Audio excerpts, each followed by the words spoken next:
Gisugda na ang business permit renewal sa Davao City. Mga negosyante, giauhag nga di na paabuton ang deadline sa January 31. Ano ang report ni John D. Esteban? Nagsayo sa SP Building sa Davao City ang bookkeeper nga si Erlinda Redondo aron i-renew ang mga business permit sa iyang kliyente aron daw dili maipit sa linya. Alas 9 sa buntag na siya nakasugod sa renewal. Ug wala pay usa ka oras nakahuman na dayon siya og 11 ka business permit. Per man kay dili pa man kay siya busy, dali lang, paspas kay siya. Kay dili pa man kay daghan tao.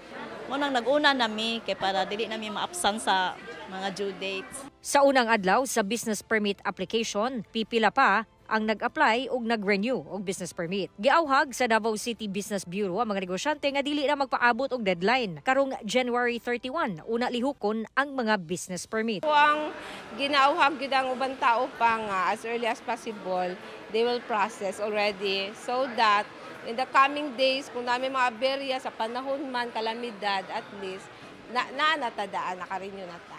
Ginalantaw nga na sa 48,000 to 50,000 ka mga business permit application ang matala sa Davao City Business Bureau karong tuiga. Dili na pud kinahanglan nga magguot dinhi sa SP Building. Gumikan dunay ubang mga lugar kung asa pwede maka-apply ug maka-renew sa ilang business permit ang mga negosyante.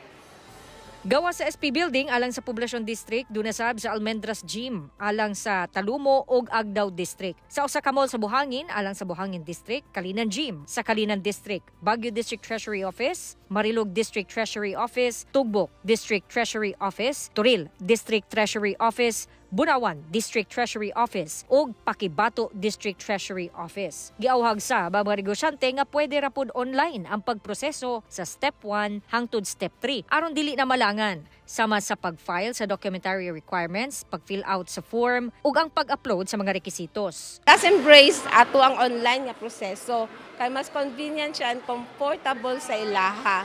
They can have the online process from Step 1 until Step 3. Ang pagproseso ipahigayon matag Lunes hangtod Sabado, 8 a.m. to 5 p.m. Samtang sa January 28, Domingo, pwede pod magproseso sa susamang oras. Pero sa uwahing adlaw sa January 31, extended ang oras sa processing.